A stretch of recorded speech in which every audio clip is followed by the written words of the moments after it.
voted. You have voted for shadow work. Really interesting theme that I'm seeing a lot more of recently. Again, it tends to run in waves in popularity. And I think it's really worth addressing a few concepts that I think tend to be overlooked or ignored, especially by those of us first starting out with this theme. So, first of all, what does that mean? What is shadow work? So, shadow work refers to exploring the shadow self.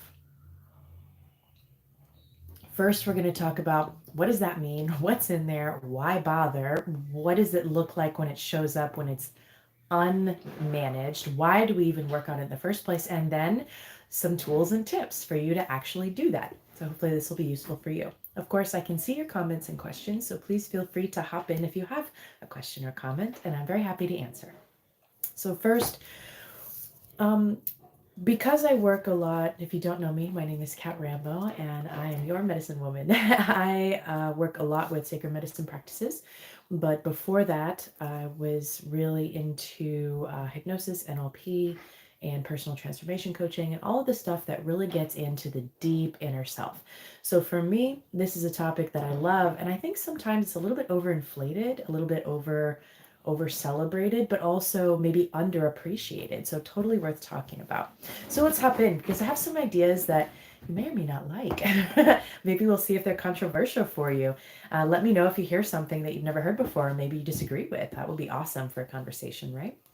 If you do want to have more conversation about these topics, there is a Facebook group. There is, of course, the comments here that I always go back and read. And of course, there's also the WhatsApp group where you can hop in and have conversations with amazing people who are also interested in growing and learning and evolving in life too. So let's hop in. So, what is the shadow self? This was a concept popularized by Carl Jung. Um, and the idea is this is the aspect of self.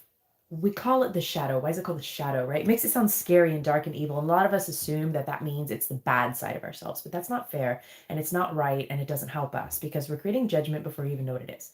So, how can we work with it when we're starting out just or straight away by judging it, right? That's not helpful. So, the shadow self is just what's in the shadow. So, what's in a shadow? Whatever's unseen, right? Unseen.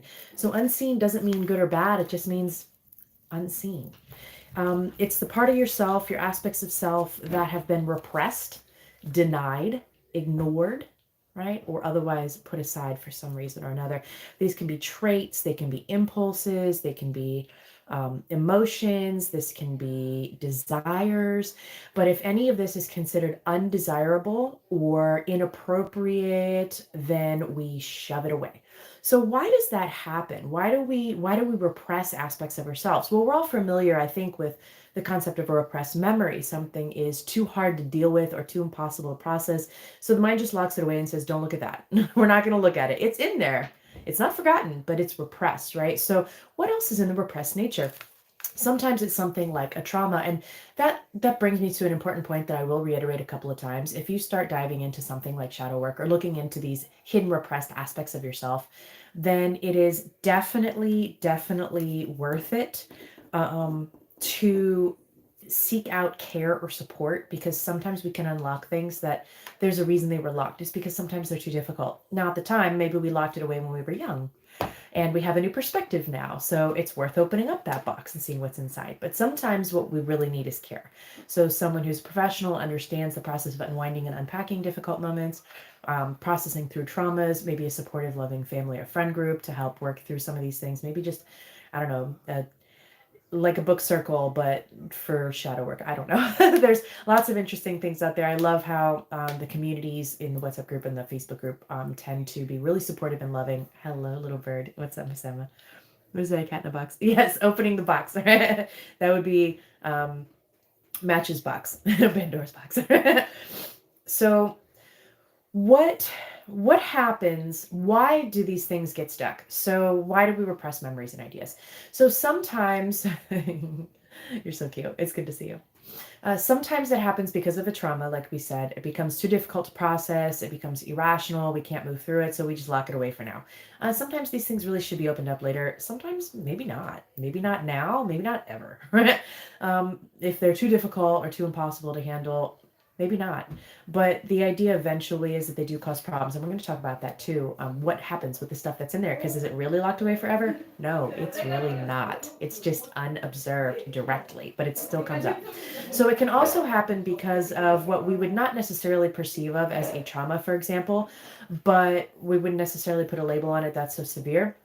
However, an event that is a strong learning experience, an emotional learning, for example, can cause repressed aspects. So, for example, imagine that you're 4 years old, bopping around your parents' kitchen, la la la la la la la la, singing and bouncing around and making noise like toddlers do. And mom looks at you and snaps and says, "Shut up! No one wants to hear that song. No one wants to hear your voice. Stop singing that stupid song. No one wants to hear you sing." Well, you don't know that mom has a headache. She's had a really long day. She's trying to make dinner. She has 50 other things to do. She's got to change the other baby's diaper. Like it's no toddler knows that. The only thing a toddler learns in that moment is no one wants to hear me sing. I will never sing again.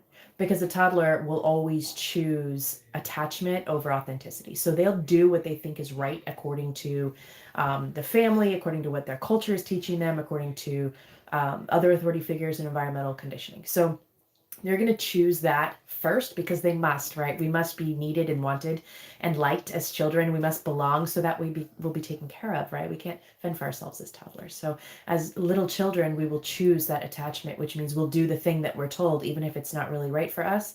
So maybe there's a deep-seated passion and love for song in your soul, but you will never let it out. It is now repressed. It is now a gift inside your shadow self. Which means not everything in the shadow self is something bad. This is where we circle back around. We'll make some loops through our talk today. This is why not everything in the shadow self is bad. It's not always traumas. It's not always dark secrets. It's not always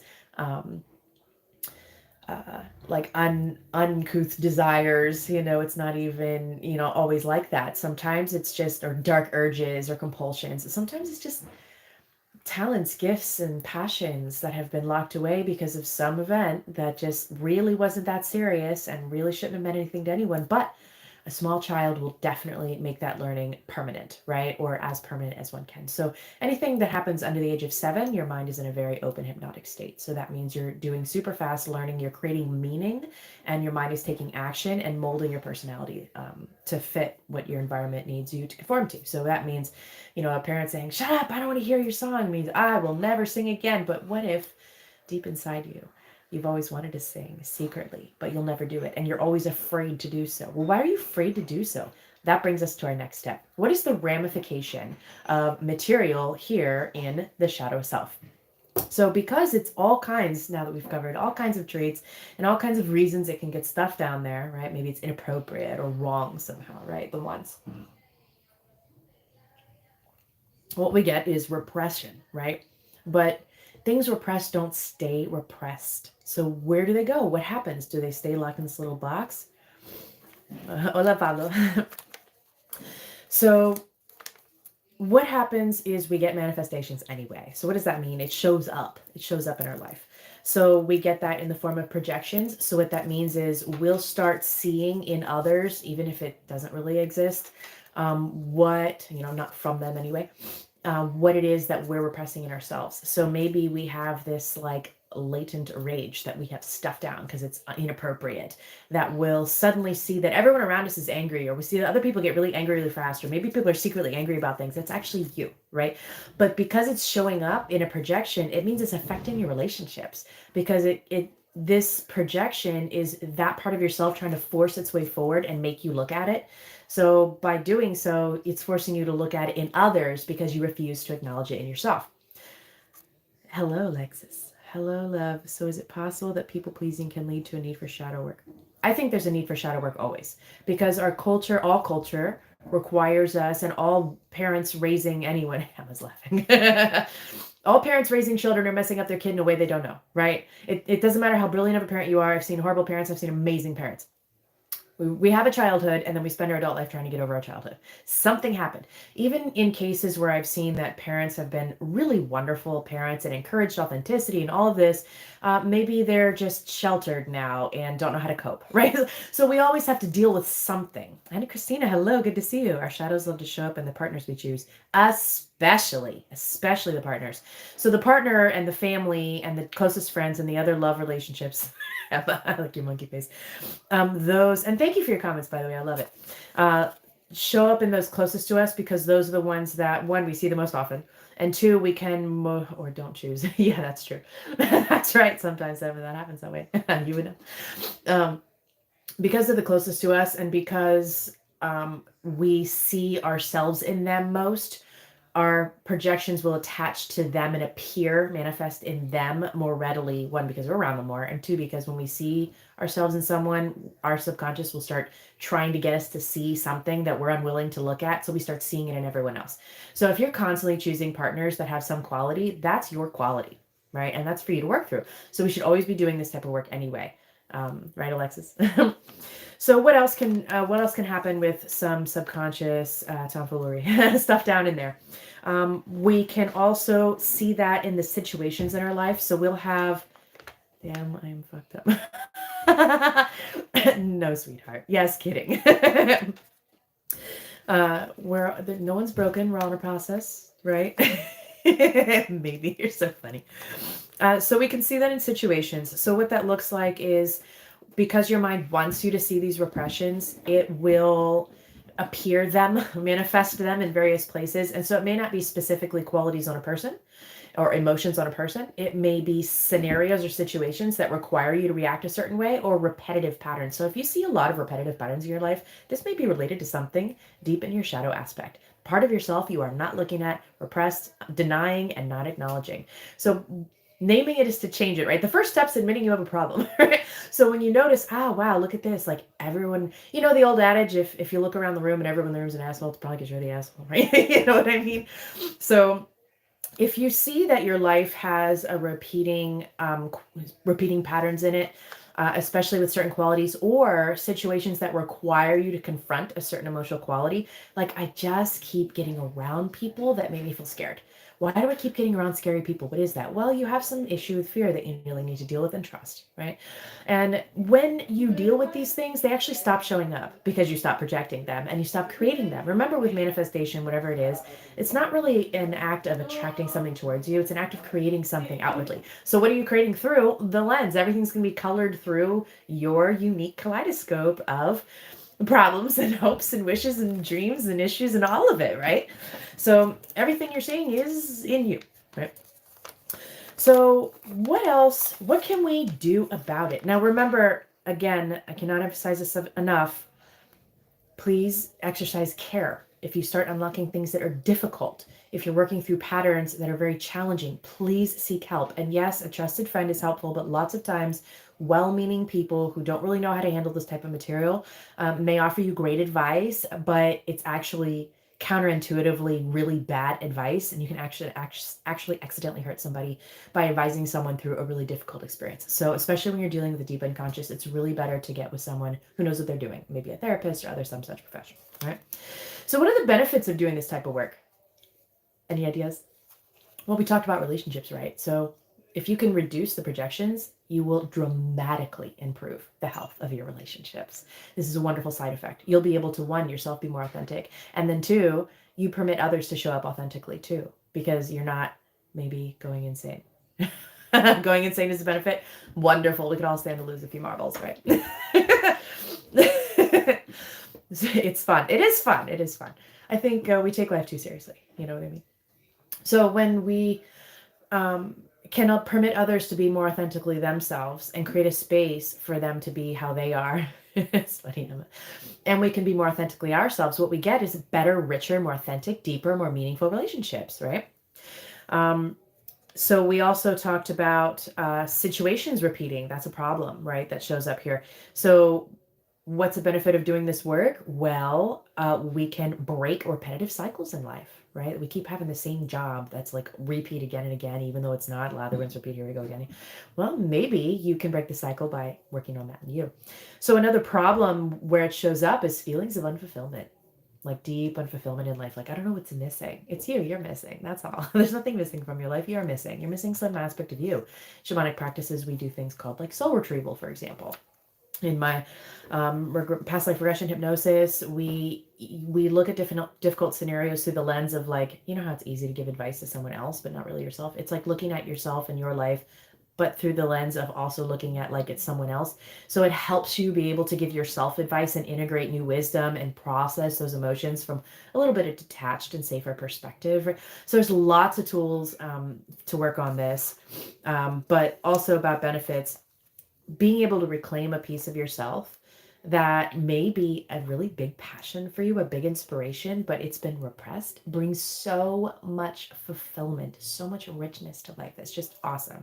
And of course, we would all want to live with a little bit more spice, a little bit more fire, a little more inspiration, a little bit of fulfillment, a little bit of freedom to express and be ourselves the most authentically possible. It's so fulfilling. And that doesn't mean you have to do that for your career, but it does mean you can do it in your life. Maybe you sing at every party you go to now, and it's a wonderful gift to be able to express the things deep inside of us. And a lot of us have talents that are really trapped. I see this a lot when I work with clients who are interested in opening up intuitive gifts. And I always say it's not a gift, it's a birthright, right? Ooh, just called me out. I think I need to find more of me. Honey, we all do. Yes, we all do. So, intuitive gifts, psychic skills, psionic skills, whatever you want to name it. It's not a gift, it's birthright. Right? And a lot of us, when we start to become really curious about these things, it's actually because we have the capacity for it, but we repressed it because magic isn't real and that's stupid, right? Well, of course, if you heard that as a kid, guess what you're going to believe, okay? So what else happens? You improve your relationships, you unlock your gifts and passions, you get better, greater fulfillment in life, personal growth, right? Greater authenticity, greater self-awareness and self-trust, which means trusting others, greater emotional resilience, because the emotions that are like racking underneath the surface are not like shaking around trying to get out and then show up in every scenario where you don't want them. Instead, you just stay calm, cool, and collected and make conscientious decisions. You can respond instead of react because there's not a bubbling volcano underneath your surface, like waiting to explode, right? So you get to be chill, calm, cool, glacier status, right? Instead. So there's so many benefits to doing this type of thing and really diving into what's in your unconscious, right? So again, this can be very intense at times, this type of work. So how do you do that type of work? Like, what do you do? How do you get started, right? Any ideas? A very common practice is actually journaling. But really, if you look for shadow work prompts, you can find them on Google, right? It's not anything very specific. I give them to my clients. You can look them up online, or it's not anything really complicated. Shadow work journals out there, they're everywhere. And these prompts usually help you find hidden beliefs in your unconscious patterns, right? So this is where you can find a lot of that, because that'll be what's projecting, right? And that's what's manifesting out of that subconscious strata, right? But really the first step is just acknowledging, wow, I have an aspect of myself that is this like deep dark side, but it actually isn't dark because it's bad. It's dark because it's hidden. Okay, I'm going to take a look. I'm going to open this box and I'm going to see what's in there. Screaming in front of a fire, 10 out of 10 way to start. Yes, Emma, absolutely right. Alexis is right. Emma, you're on point. Like when we went to the fire dance, that was a good time. Definitely recommend 10 out of 10, screaming in a fire. So I like journaling. It's a really like low-key way to go about it. Lots of people who are really into this really get into doing this like very regularly, which is a great thing to do if you're really into it and you really want to blitz this activity. But I recommend pacing yourself. Again, it can be intense. And when things start coming up, you start looking at it. You're going to be looking at it and maybe some stuff you don't want to look at, right? But acknowledgement's really it. Like, oh, okay, well, I have some impulses that are unacceptable and like inappropriate. Okay, well, those impulses are normal and natural and they're just part of my being, and I need to cope with them, exercise them in some way. Obviously, if our impulses are highly inappropriate, maybe not exercising them directly, but through other means, which brings me to my next point, which is creative expression, right? Art, dance, music, all different types of art projects, and also a little bit taboo, sex. A lot of times we get into alternative explorations in that domain because it helps us explore repressed aspects of self in a container that is safe and allows us to live through some emotions that we need to work through without having to have that show up anywhere else in your life. It's this like special little container. So I love that that's an option too, and really works for a lot of people. Emma, yuck. You say that now, sweetheart. But actually, it can be a really powerful therapy tool. And when you look at, especially like a lot of kink as therapeutic, then it can be really powerful, and I'm a major advocate of this. Obviously, please, safety and trust are so essential in any of these things, but especially in this domain, because you can further traumatize in this space. Okay. Also therapy, right? Especially someone who specializes in subconscious work. So you can work with hypnosis, even some NLP practices, but really hypnosis is really good in there. But also anyone who does like Jungian type therapy. Also, I do a lot of dream therapy, not just Gestalt therapy, but just dream work in general, and interpreting what your unconscious is trying to talk to you about, which is a lot of what's in the content of your dreams, your subconscious mind just talking to you, right? Trying to tell you things. Well, if you find out what it's trying to tell you, you'll find out what's in your subconscious. It's an amazing party trick. I love it. When I go to a party, I always ask, what's a weird dream you had recently? And people always tell me, oh, I don't dream. Yes, you do. You just don't remember because someone told you when you were young to stop dreaming because that's dumb. And so you stop doing it, but you still do it. You just don't remember it. Your mind just keeps it on the DL so you don't have to look at it, right? But you are dreaming, right? There's only a few cases where you're not going to be dreaming, and that includes like a severe brain injury. You know what I mean? But that's even then, the capacity to dream actually recovers. So it's actually really important for us, but we don't know why exactly. But it does a lot of amazing things. And I love the party trick where I go to a party and I ask about a recent dream, and someone tells me about a totally weird and bizarre dream they had, and I'm like, oh, all this, and this are going on in your life right now. And they're like, oh my God, how'd you know? It's all there baked into your dream, baby. It's very interesting how the dreams can really help you work through a lot of deep material. And one of my favorite topics is actually, there's a reason I have this whole, Emma, you've taken that program, a whole 9-week shamanic visioning dreaming quest, because it can really help not just learn how to interpret those dreams, but also how to process and heal emotionally and understand when that's happening and when not to freak out, but also how to become lucid. So that way you can have a little bit more authority in your dreams, how to re-enter dreams so you can work with the characters in the dreams, how to deal with nightmares, how to astral project, all that stuff, which is not exactly dreaming, but it's fun and happens in the sleep space a lot, so I like it. Why not, right, if you can. And how to instruct your dreams so you can get information from them very specifically, answers and creativity and inspiration. It's like a whole world in there. And you're spending like a lot of your life asleep, so you might as well use that time constructively, right? And dreams are just weird, aren't they fun? I just love how strange they are. So another method is, of course, also to get into the subconscious mind, places like, for example, regressions. There are ways to do regressions where you actually regress to a particular moment in time in your current life. There are ways you can repress or regress to a moment in time and unlock repressed memories that were repressed at the time. There's a way to regress. You can do like inner child therapy that way. It's awesome. And also regress into past lives, which is what I love the most because it's very interesting. Although sometimes, Emma, sometimes the mind loves to just go to current life scenarios because that's what it wants to work on. And that's great too. You know, it's whatever the mind is ready for. That's what we do.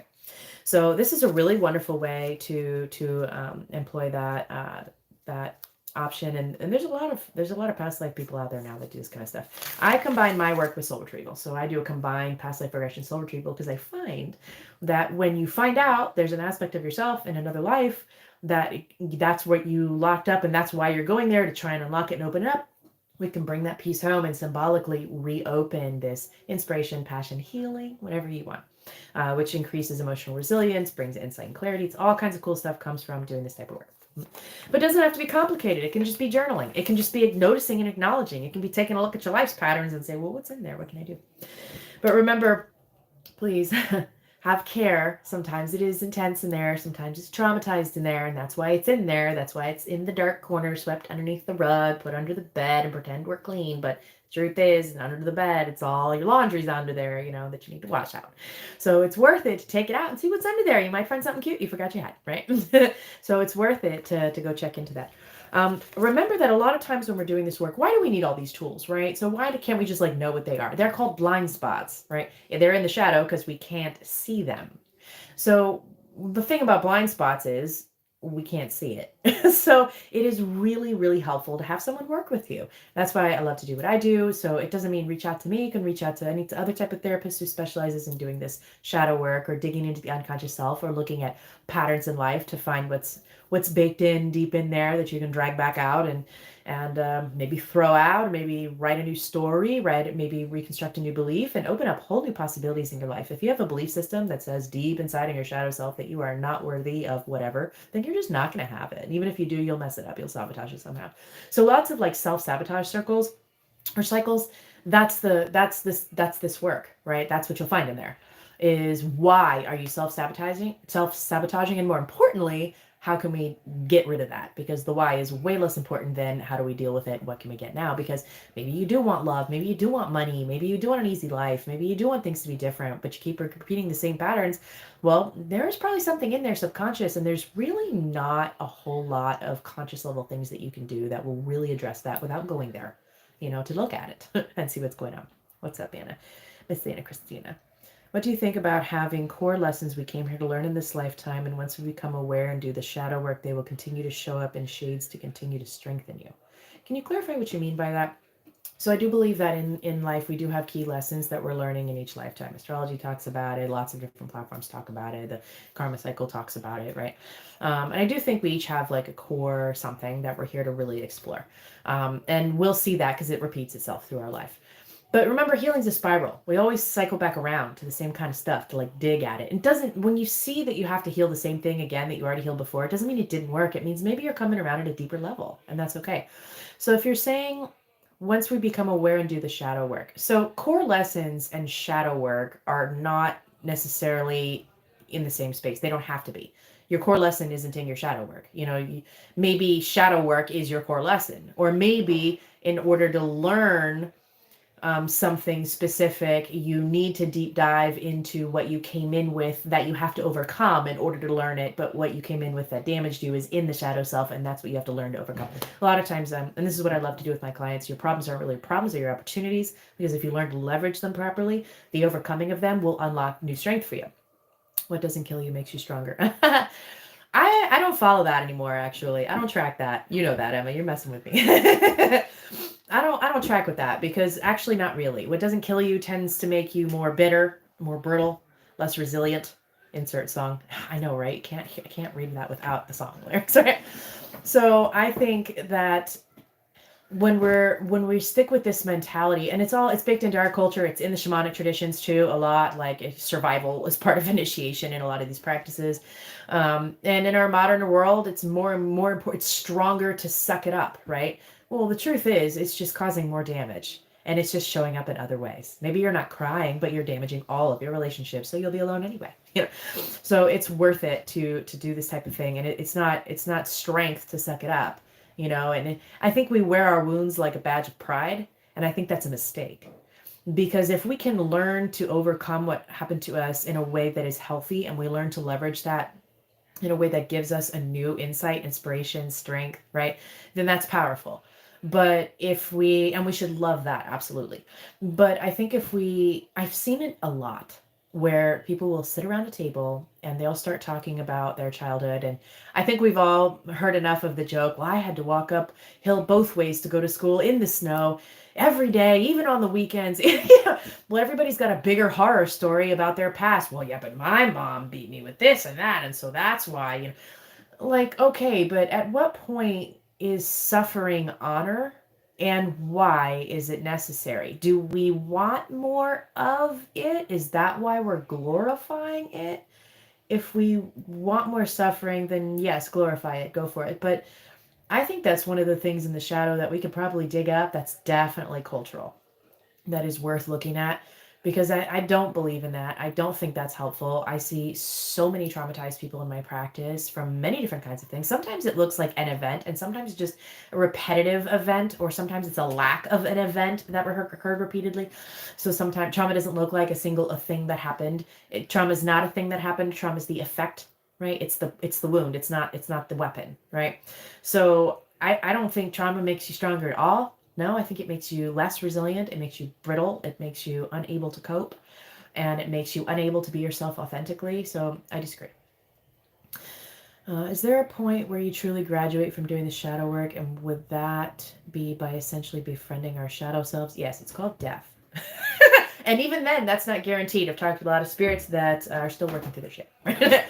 So, I would say that, like the healing process and like the self awareness process, it's ever evolving and ever growing. So, remember, healing is a spiral. We'll constantly be coming back around at a deeper level of it to continue to dive deeper. And just when you think you're totally healed from something, you are wrong. Right? You will come back around and see something else that you have to work on. So I think the idea of befriending your shadow self, I really like that. I like the way you said that because, yes, it's about accepting and acknowledging the part of ourself that is hidden. But again, if it's hidden, that makes it hard to see. So how do you know if you've dug it all up?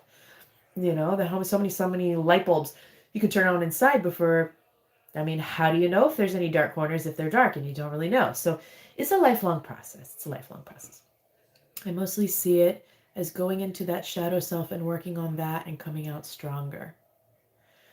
How do you mean, Alexis? Maybe it's wanting acknowledgement of our crap. Alexis, that's it. Acknowledgement is huge. And that's why I put it as like the first step for practices. And it sounds really simple, but actually, acknowledgement's really big. You know, when we can just name something, sometimes that's enough to change it. Like, oh, I don't know what's going on for me. Oh, I feel angry. Okay, well, I feel better now just for having said that I felt angry. You know, just acknowledging sometimes is enough. We oftentimes don't permit ourselves to have certain emotions because we feel that they're unacceptable, and this is causing more and more stuff to get packed into that dark trunk in the corner of the room, right under the bed, when really we should just look at it and label it and allow it to exist. And when we do that, it stops being shadow. So it's no longer shadow. The minute we say, I have this like repressed need to sing, then, well, now it's not shadow anymore, is it? Now it's just overcoming fear. That's a different process, isn't it? Alexis, how exciting. Which part? The which part? So this is an awesome conversation. I love it. And I'm definitely going to hop into the group and the chat here. If you're not in the group or the chat, the WhatsApp chat, just send me a message or leave a comment. I'll put it in the description to a link. Hop in, and I think it'd be wonderful to have a conversation about this. And these groups are really private. You can mask your phone number to the going deeper part. Yeah, absolutely. Absolutely. It's always something really interesting. And the more you have the perspective of the difficulty is actually going to create some type of inspiration for you. The more you maintain that perspective, the more you create new and interesting inspirations out of deeper levels of crap, right? You know, if you can turn something ugly into something really beautiful, then isn't that the goal of life, right? So absolutely, the going deeper part for sure. So if you do like these topics, if there's some way that you want to work through these things, let me know. I do have some availabilities in the next few weeks opening up, which is exciting news because it's going to be raining, so I'll be inside. Also, what else? Again, please, it's your public service announcement. If you are going to be diving deep into work like this and you find that you dig up something difficult, please reach out to someone who knows how to handle it and can help you walk through the process in a way that doesn't further traumatize yourself, right? Because that can happen. I've seen it a lot, unfortunately. But you can do it. If you feel like you can do it, go for it, right? It's really interesting. And the way it affects the relationships around you is instant and incredible. So I'm really excited. I really hope that you decide to deep dive into this topic. The live is, of course, way over what it's supposed to be. I love it. I hope this is fun and exciting for you. If you want to vote on the next topic, then feel free to hop into the group where there's the poll, or put here in the comments and I'll take under advisement and pop into the poll for you and see if it comes up. Also, like, follow, all the good stuff. Social media people know what I'm saying. I always forget that part. Let me know what else I can do for you guys. Please leave your questions, comments, concerns, and complaints, and I promise I'll get back to them. Also, hop into the group and have a deeper conversation. Let's get personal. What are you working through? What is that like for you? What's some insight or inspiration that you discovered? I'll share some things in there too to help get the conversation juicy. That'll be fun, right? Thank you for choosing this topic. Of course, it is divinely timed. It always is, sweetheart, isn't it? This topic was chosen by Miss Cheryl. Shout out to you, Miss Cheryl. Alexis, thank you for this. Was really needed. Oh, I'm glad, sweetheart. Miss Anna Christina, I love your emoji story. Emma, always little bird, a pleasure to see you. I love you all very much. Hope you have a beautiful night, and I look forward to next week's edition of Cat's Chats, where we talk about whatever you want. See you then. Bye.